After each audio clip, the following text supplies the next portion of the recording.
zingenele isiteleka izisebenzi zasemakhazeni ezweni lonke zikhonona ngezimo zokusebenza kanye nemiholo engagculisi. Esifundazweni iKwaZulu-Natal umxhumanisi we-Unification Task Team for Undertakers Umuzi Hlengwa uthi iningi lamakhaza linqome ukungasebenzi kulezi zinsuku ezintathu zesiteleka sikazwelonke. Intatheli yendaba ze-SABC uVusi Khumalo usibikela eseThekwini ngalesi siteleka.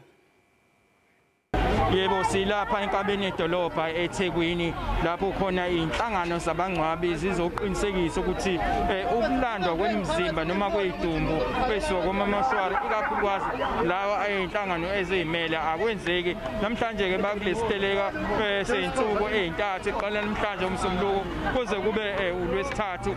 Ake sikhulume nje manje la no-convener we-UTT okuyona inhlangano le eneyinkampani ezingu-17 ngaphansi kwazo uqinisekisa namhlanje idumbu ayilandwa endaweni emakhaya kanjalo nasendaweni lezi ezimele.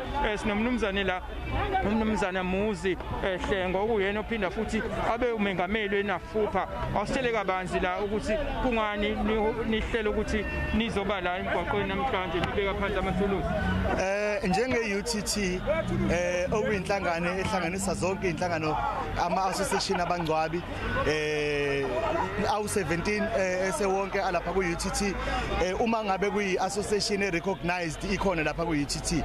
So UTT ke ezemadabhodi ubizile umyalezo noma ukhipha umyalezo ukuthi asibekeni phansi amathuluzi sonke singabangcwabi singasebenzi for the next 3 days ukuze uhulumeni wethu akwazi ukuthi asithathe inothisi alungise lezi inkinga ezikhona kwi-industry ikakhulukazi iningi lazo lidawa uyena uhulumeni.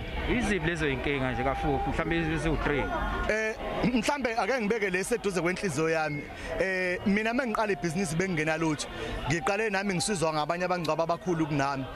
Manje senginalo utho. Lesikhathi nami ngithi ngilula isandla ngisiza abanye abangcwabi uyafika uhulumeni uthi abangcwaba abanganawo ama-fridge ama-mortuaries asingabasizi abangasebenzi kwi-industry. Now we talking about abantu abangcwabi abawu-30,000 la eSouth Africa. Uma uthi abavale lezi inkampani zabo uzobaqasha yini uhulumeni?